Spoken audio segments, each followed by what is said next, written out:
ഉത്സവങ്ങളിലെ ആന എഴുന്നള്ളത്ത് വെടിക്കെട്ട് നിയന്ത്രണങ്ങൾക്കെതിരെ ഓട്ടോറിക്ഷകളിൽ നെറ്റിപ്പട്ടം കെട്ടി പ്രതിഷേധ എഴുന്നള്ളത്ത് നടത്തി പാലക്കാട് ജില്ലാ വെടിക്കെട്ട് സംരക്ഷണ സമിതി.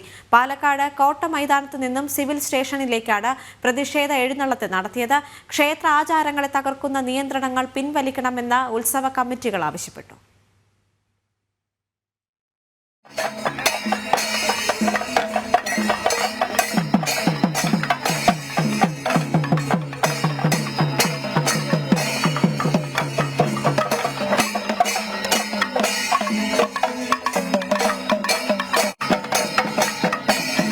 ഓട്ടോറിക്ഷകളിൽ നെറ്റിപ്പട്ടം കെട്ടി മുത്തുക്കുട ചൂടി നാദസ്വരത്തിന്റെയും പഞ്ചവാദ്യത്തിന്റെയും ചെണ്ടമേളത്തിന്റെയും അകമ്പടിയോടെയാണ് ഉത്സവങ്ങളിലെ നിയന്ത്രണങ്ങൾക്കെതിരെ ക്ഷേത്ര വെടിക്കെട്ട് സംരക്ഷണ സമിതി പ്രതിഷേധ എഴുന്നള്ളത്ത് നടത്തിയത്.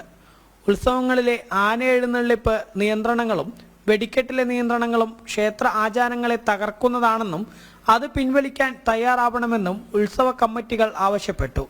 ആന എഴുന്നള്ളിപ്പ് ഹൈക്കോടതി മാർഗനിർദ്ദേശം പുറപ്പെടുവിച്ചതിന്റെ അടിസ്ഥാനത്തിലാണ് ഞങ്ങൾ ഇങ്ങനെ ഒരു നടന്നത്.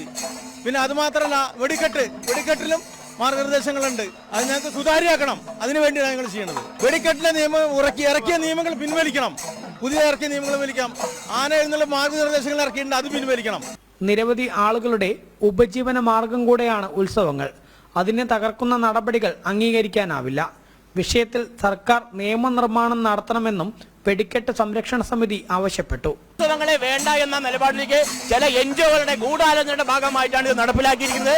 കേരള സംസ്കാരം 2012 നിയമപ്രകാരം ഈ നാട്ടാന പരിപാലന ചട്ടം ഭേദഗതി ചെയ്തുകൊണ്ട് വരുന്ന നിയമസഭ ഐക്യകണ്ഠേന പ്രമേയം പാസാക്കി ഈ ഉത്സവങ്ങൾ സുഗമമായ നടത്തിപ്പിന് വേണ്ടി ആവശ്യപ്പെടണം. പ്രതിപക്ഷവും ഭരണപക്ഷവും ഒറ്റക്കെട്ടായി പ്രമേയം പാസാക്കണം എന്നാണ് കേരള ഫെസ്റ്റിവൽ കോർഡിനേഷൻ കമ്മിറ്റിക്ക് വേണ്ടി പറയാനുള്ളത്. ഇല്ലെങ്കിൽ ഇത്തരം പ്രക്ഷോഭ പരിപാടികൾ കേരളമെമ്പാടും, കാരണം 20,000-ഓളം ഉത്സവങ്ങളാണ് ഒരു വർഷത്തിൽ നമുക്ക് ഇവിടെ നടന്നുകൊണ്ടിരിക്കുന്നത്. 3 ലക്ഷത്തിലധികം ആളുകൾ ഇതുകൊണ്ട് ജീവിച്ചു പോകുന്നുണ്ട്.